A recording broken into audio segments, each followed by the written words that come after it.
All right, this is chapter 4 homework. I'm going to change these numbers slightly for the problems that you have, or for the questions. So for the questions, we're going to do 1, 7, 11, and 1, 7, 11, 12, and 15. I'll go through each of those here.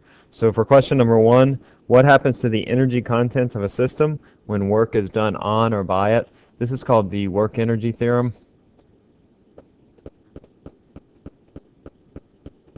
And it just says that if you do work on a system, then you're going to change the energy by that amount. So whatever work you do on the system, you'll increase its energy by that amount. So if you do, 10 joules of work, then it's going to change the energy by 10 joules.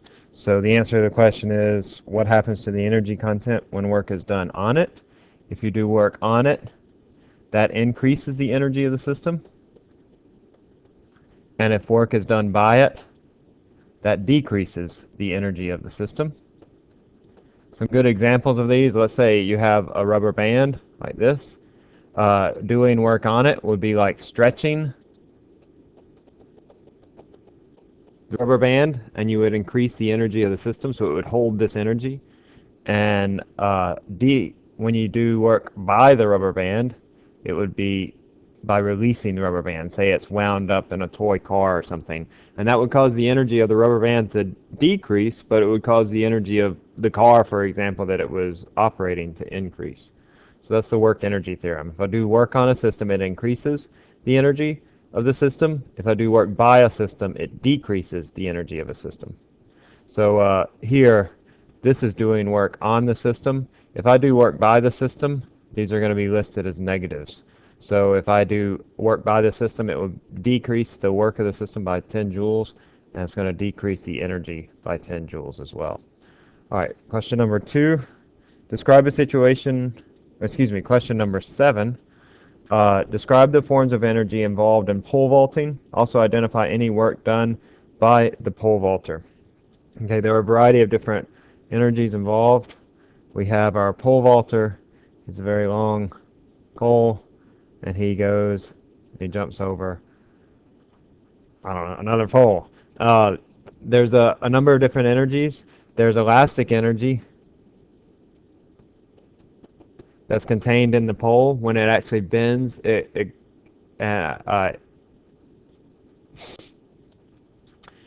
stores quite a bit of energy, and that allows to sort of swing the pole vaulter up over the pole. There's also gravitational energy, so elastic. There's gravitational energy.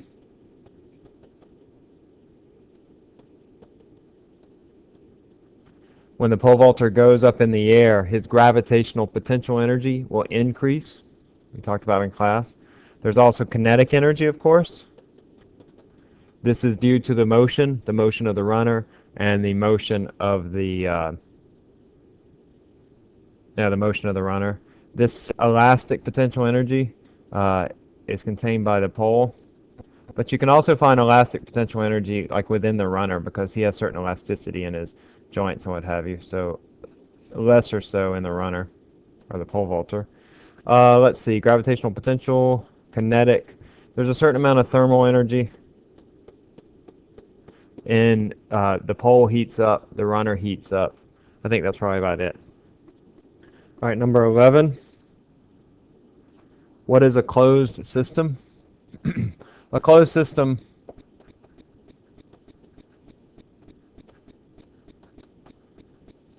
is one in which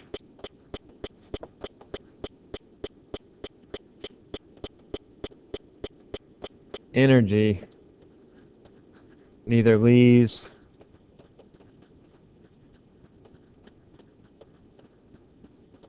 nor enters the system.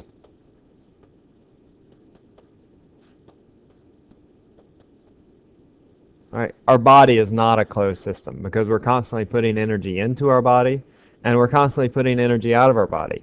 All right, we put energy into our body by eating food, and we put energy out of our body by doing work, moving things, moving around. Our body creates heat, so not a closed system.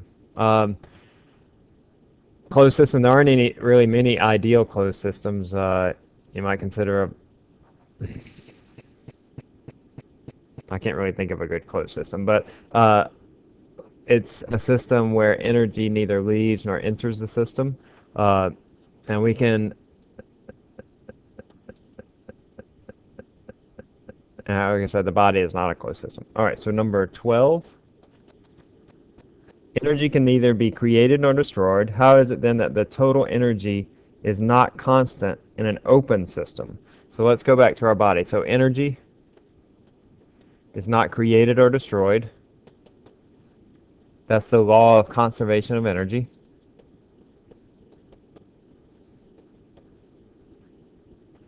So then, how is it that within an open system where energy can come and go, that the amount of energy is not constant? Are you creating or destroying energy?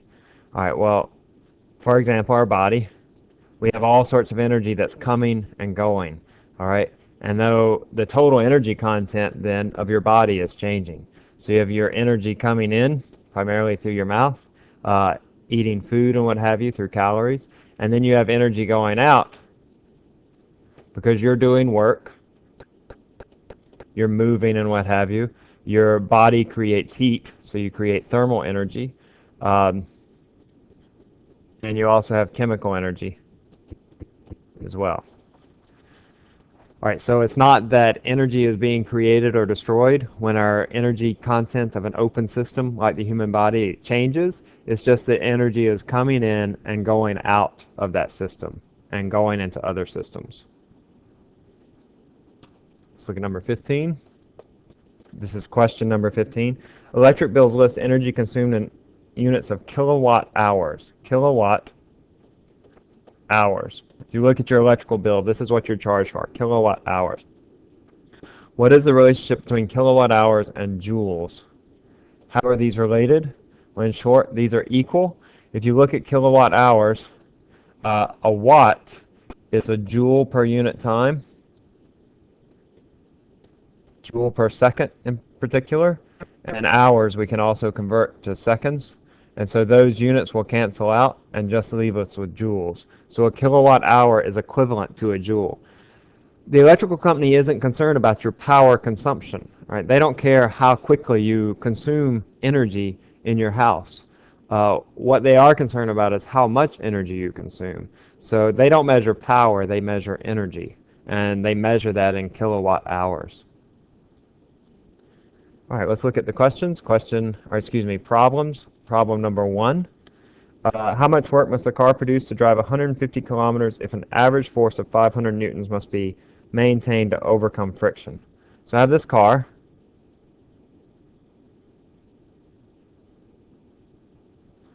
It's driving in this direction, and it has a frictional force equal to 500 newtons. That's opposing the direction of motion. That means that the car has to exert 500 newtons in this direction in order to travel. It travels a displacement equal to 150 kilometers. And I want to know what is the work done. Well, work is just equal to force times displacement. So that's going to be 500 newtons. And then my displacement I need to convert into meters. So remember there are 1,000 meters in a kilometer, so that's 150,000 meters.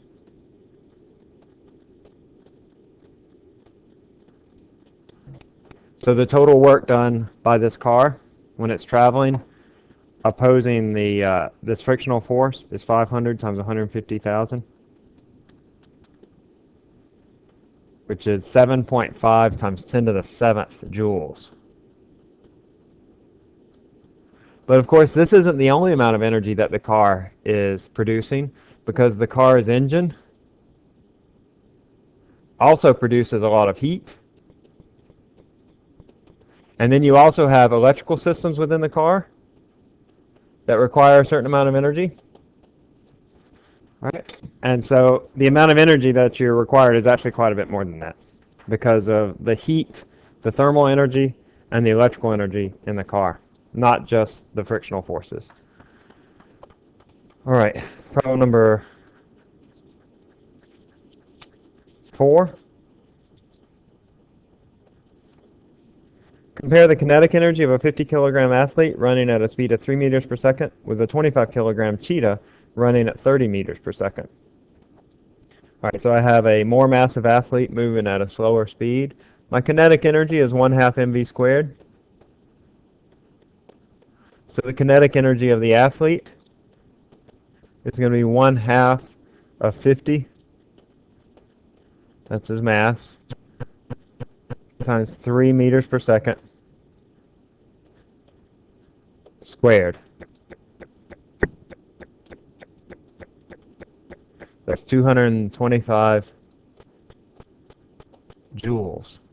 Now, let's look at this cheetah. The cheetah is quite a bit smaller, but moving at a much faster rate, twice the rate. It has half the mass, 25 kilograms, but it's moving at 10 times the speed, at 30 meters per second. That's pretty darn fast. I mean, that's like 75 miles an hour. All right. So that's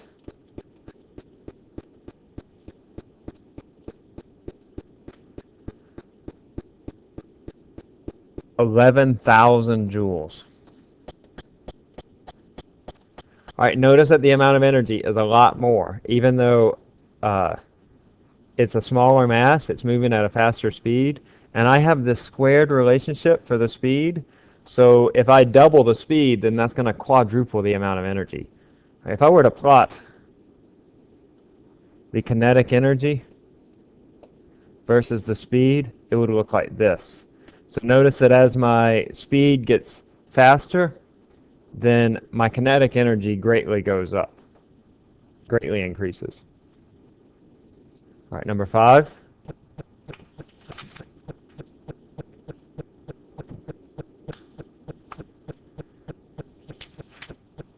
How much energy in kilocalories is expended against gravity alone by a 75 kilogram man in climbing 1,500 meters up a mountain?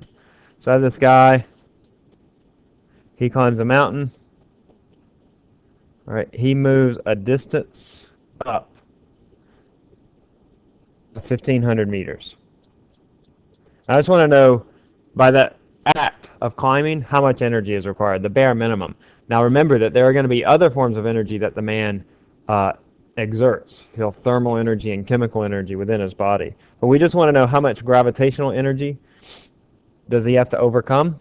And so the amount of energy that he has to expend is going to be equal to the amount of potential energy, which is equal to mgh. So that's going to be 75 kilograms times 9.8. Oh, excuse me, we'll do 10 here. Times 10 meters per second squared, times h, which is 1,500. This is the amount of gravitational potential energy that he gains, and that's the amount of work that he has to do in order to climb that high. So that's 75 times 10 times 1,500. We get 1.1 times 10 to the 6th joules. That's measured in joules, but this is asking for it in kilocalories. I will provide you with this conversion factor, but 1 kilocalorie is equal to 4186 joules. This is on page 74 in your book. So I have 1.1 times 10 to the 6 joules. And I multiply it by this conversion factor. 4186 joules, notice that those units cancel, is equivalent to 1 kilocalorie. And that'll give us our answer.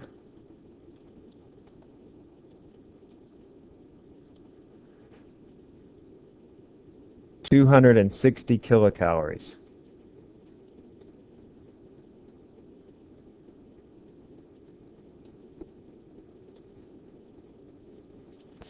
Let me try that again. That doesn't seem right. 1.1 e to the 6th.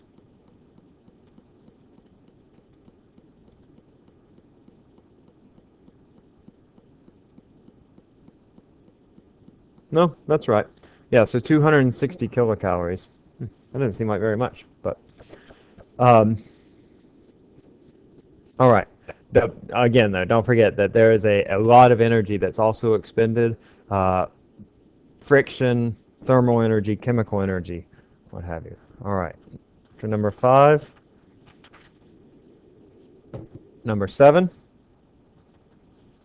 How many minutes of lecture can you sit through on the energy supplied by 32 grams of peanuts? I have 32 grams of peanuts, which is the average amount of vending machine pack, which of course in our class, that's not allowed because we don't allow food in the class. But you want to look on page 74 and 75, and that gives you the caloric content of some foods. So let's see, for peanuts, I'm looking on page 74. Peanuts, roasted peanuts, they have 5.73 kilocalories per gram. So first I just want to find out how many calories are in this, in 32 grams of peanuts. 5.73 times 32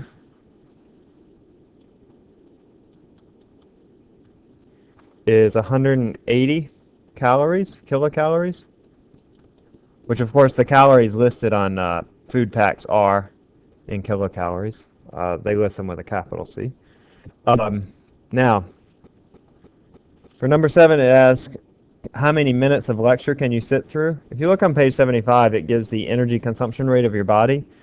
And this is on page 75. When you're sitting at rest, let's see, this was on page 74. And on page 75, it says that when you're sitting at rest in this table, that actually sitting in class, that we burn 3 kilocalories per minute. So if I want to know how many minutes I can sit in class with these 180, with these 32 grams of peanuts, I just say 180 kilocalories. That's the number of calories in peanuts divided by 3 kilocalories per minute, and that gives me 60 minutes. So that's the answer. All right. I did this because if I look at my units, my kilocalories cancel, and this minutes comes up into the numerator when I flip it back up. Notice that sitting at rest takes quite a bit less of an energy consumption rate. That just sitting in class and being attentive, you burn more energy in your body. All right, number 7. Number 16.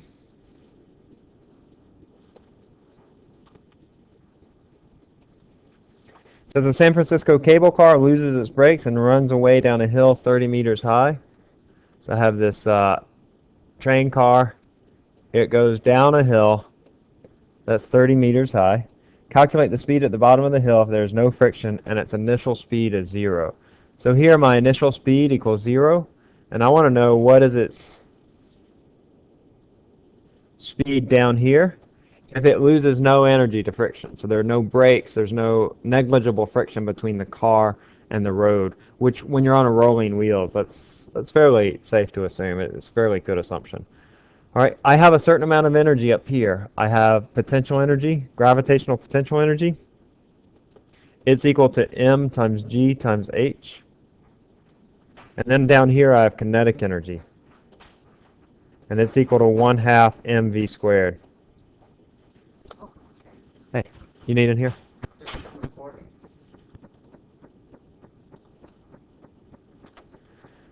So at the bottom it has just kinetic energy. At the top it has potential energy. And we know from the conservation of energy that the total energy at the beginning is equal to the total energy at the end. The beginning, it only has potential energy. At the end, it only has kinetic energy. So I can set these two equal. mgh equals 1/2 mv squared. Notice that the masses cancel. That's good because we didn't know the mass anyway. And now we want to solve for the velocity, the speed. So that's going to be the square root of 2gh. Let me show you what I did there, actually. Let me go back off. I'm going to divide both sides by 1/2 because I want to isolate that v squared. All right, this 1/2 flips up and becomes a 2, so I get 2gh equals v squared. This 1/2 cancels.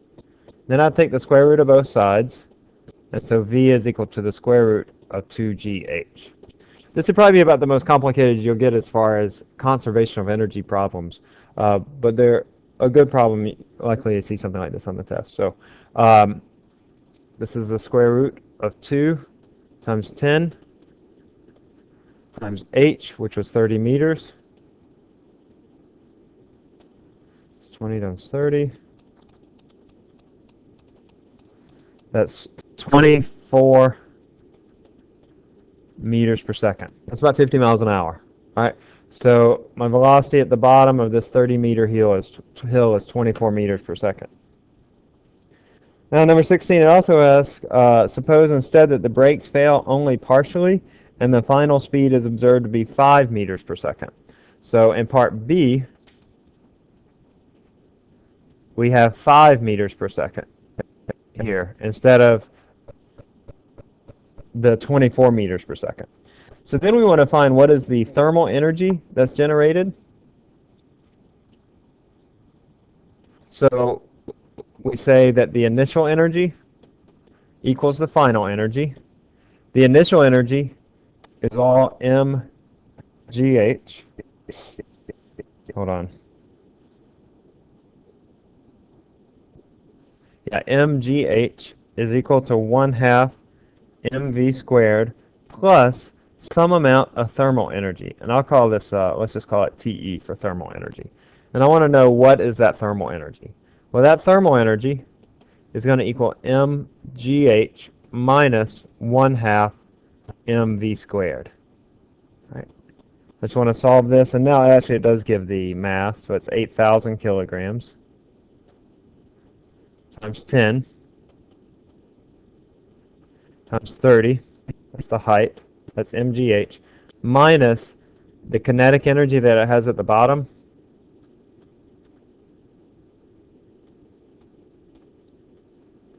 times 5 meters per second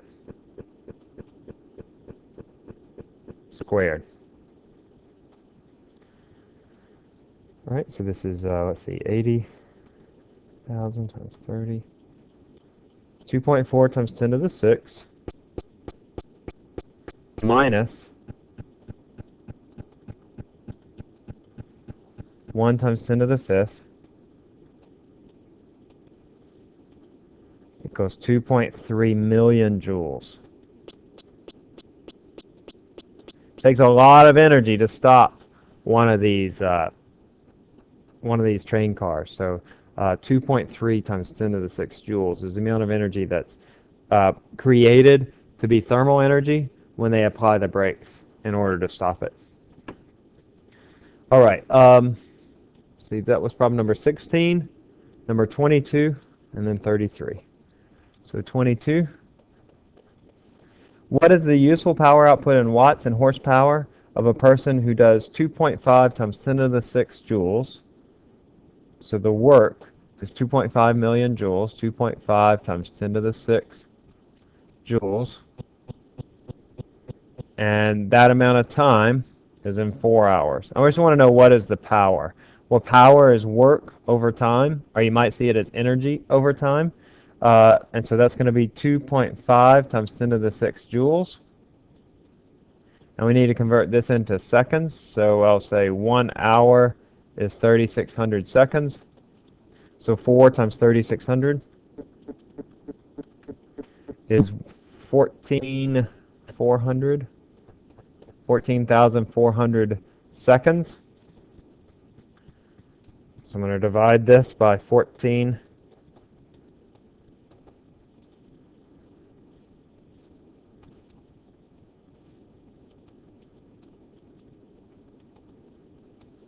And I get 174, or just say 170 watts.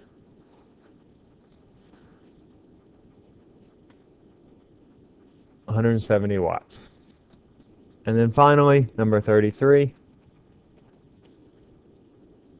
What percentage of the body's energy is used by the heart and skeletal muscles when sleeping? You want to look on page 89 for this. It gives the basal metabolic rate. On page 89,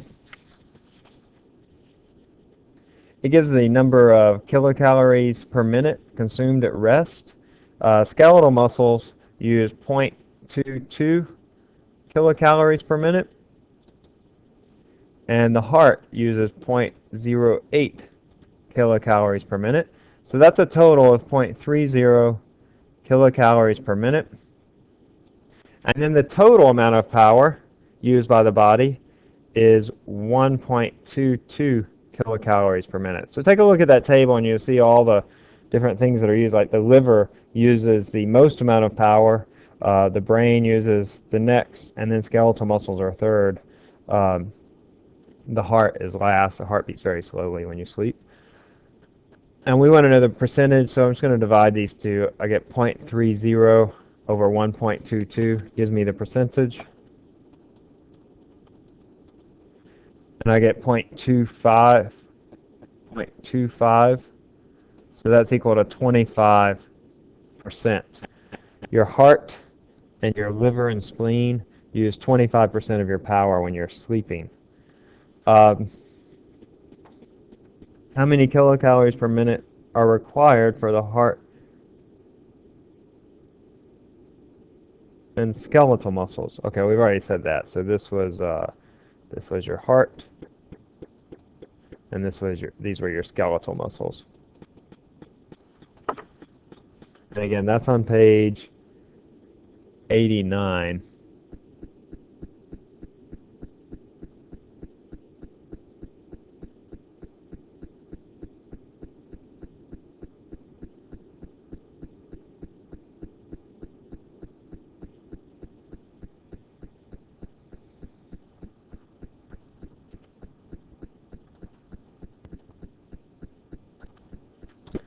On this number 33, I'm going to show you a slightly different way. Here, I don't think the problem intended this. You come up with the same answer, but the problem actually asked about the work.